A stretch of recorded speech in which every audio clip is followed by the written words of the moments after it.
मुझे हर एक वोक, liberal, pseudo secular, कमजोर, डरा हुआ और सारा मुर्दा हिंदू अभी यहाँ चाहिए। तो हम जाएंगे जरूर अपने देश, अपने मकान में, का सब कुछ तो हमने सह लिया है। चुप चुप चुप।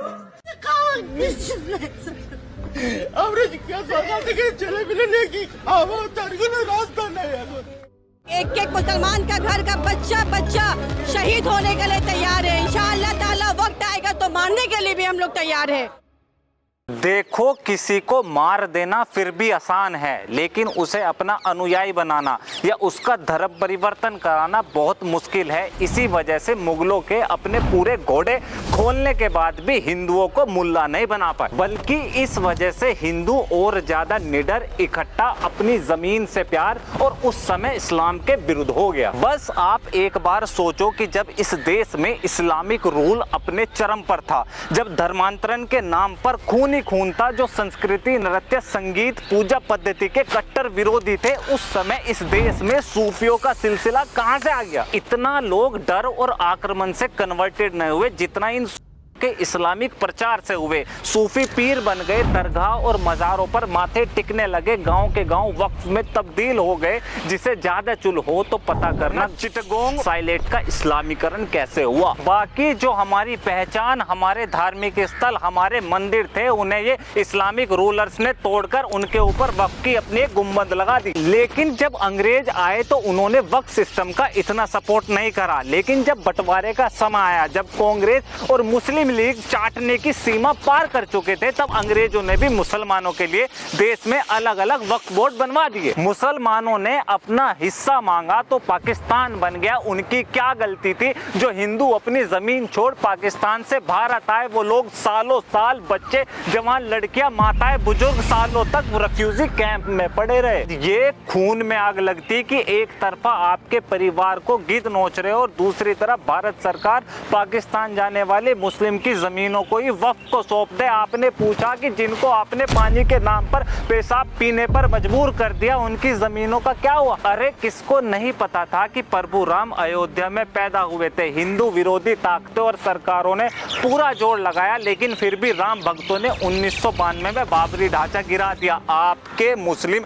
नाराज ना हो जाए, आपकी वोट बैंक खत्म ना हो जाए, तभी 1995 में कांग्रेस एक वक्फ बोर्ड एक्ट लेकर आ गई। अब आप वक्फ के नाम पर कितनी भी जमीन कब्जा सकते थे और इसका फैसला कोई कोर्ट या एडमिनिस्ट्रेशन नहीं, बल्कि वक्फ ट्रिब्यूनल ही खुद करता था। 10 साल सरकार चलाने के बाद जब 2014 में कांग्रेस को अपनी हार दिखने लगी, तो कांग्रेस 2013 में फिर से एक वक्फ बोर्ड अमेंडमेंट लेकर आ गई। इस अमेंडमेंट के बाद अब आप पूरे भारत को भी एक वक्फ प्रॉपर्टी घोषित कर सकते थे, और अगर एक बार कोई प्रॉपर्टी वक्फ घोषित हो गई तो आप उसे वापस नहीं ले सकते, चाहे वो देश का संसद भवन क्यों ही ना हो, क्योंकि once a Waqf always a वक्फ। देखो, पार्टीशन का मतलब क्या होता है? देश की जमीन का टुकड़ा होना या अपनी जमीन को खो देना। और आज उसके लिए आपको किसी पार्टीशन लाइन या बाउंड्री की जरूरत नहीं है। ये कांग्रेस का बनाया हुआ ही वक्फ सिस्टम काफी है। आपको क्या लगता है, ये आप आए दिन कहीं भी कोई मस्जिद, मजार या कब्रिस्तान या कोई ढांचा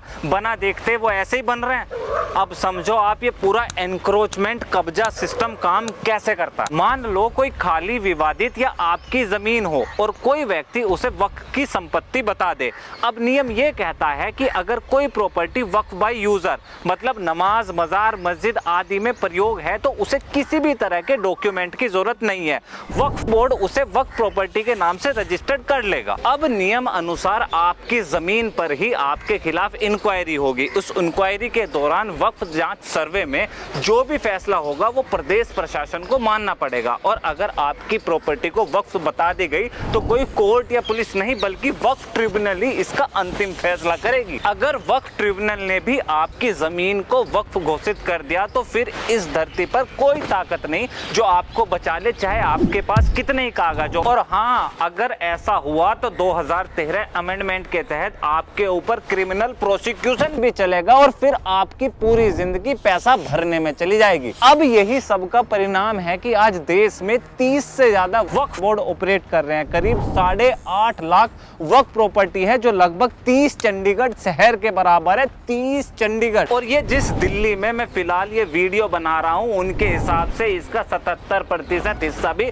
वक्फ बोर्ड का है। अबे सरकार को ऐसे ही कोई उड़ता तीर लेने की आदत नहीं है। अब कोई इलेक्शन है क्या जो इन्हें हिंदुओं की वोट चाहिए? उल्टा हिंदू ही गाली दे रहे कि सरकार को धार्मिक मुद्दों पर फैसला लेने की क्या जरूरत है। अबे धार्मिक मुद्दा नहीं है ये, अपना घर, मंदिर और जमीन बचाने का मुद्दा है। इंडियन रेलवे डिफेंस के बाद वक्फ के पास तीसरी सबसे बड़ी और ज्यादा प्रॉपर्टी है। कहां से आई है? और अगर है तो सच्चर कमेटी की रिकमेंडेशन के बाद भी इतनी बड़ी संपत्ति से मुसलमानों के इकोनॉमिक स्टेटस को क्यों नहीं ऊपर उठा पाए? बस और कुछ नहीं, अमित शाह और बीजेपी मुसलमानों के अधिकारों को खत्म कर रही। ये कृष्णा नगरी, देवभूमि, द्वारका, गुजरात, वक्फ बोर्ड इस पर अपना अधिकार बता रहा है। मंदिरों पर अपना अधिकार बता रहा है। गांव और पब्लिक पार्क्स इनके हो गए, प्राइवेट और गवर्नमेंट बिल्डिंग इनकी जमीन पर हो गई। ये सब सही है क्या? वक्फ बोर्ड काउंसिल में कोई भी नॉन मुस्लिम या हिंदू कैसे हो सकता है? अरे जब किसी नॉन मुस्लिम या हिंदू की जमीन वक्फ घोषित हो सकती है तो वो मेंबर क्यों नहीं हो सकता? अच्छा, एक बार जो सेकुलर हिंदू सोशल मीडिया पर अपनी छाती पीट कर रो रहे कि सरकार गलत कर रही है, वो एक बार